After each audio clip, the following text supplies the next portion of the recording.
but I think it can be implemented slightly better because this subsidized oil has been the talk of the parliament for so long.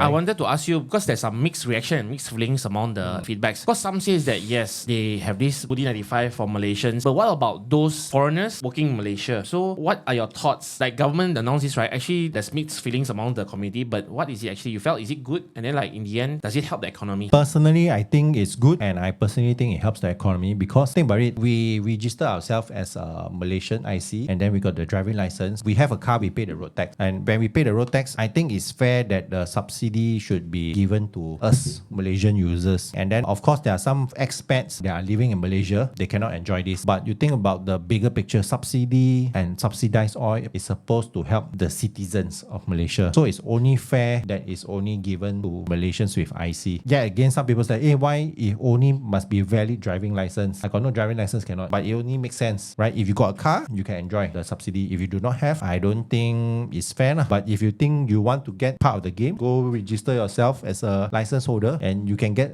subsidized petrol as well. That's my point of view. It does help the economy. What's your thoughts? My thoughts actually, because after they issued that, right, someone actually shared like a summary. Actually, Malaysia, with this subsidy, right, of course, we are the most cheapest per litre petrol, even compared to those all countries like in the Middle East and all, we are still cheaper. Because recently, so I came back from US and I transit in Dubai. Correct. Actually, we are still cheaper because we still give subsidies. And then to be frank, like you comparing to like Singapore and all, right, Singapore, they're actually charging like $2.70 something for a RON 95 on a Sing dollar. So if like convert over, right, it's actually 7 to 8 ringgit per litre. Even more, right? I think about it, true. I think I remember I would go to travel, a lot of people, they were saying our petrol is cheap.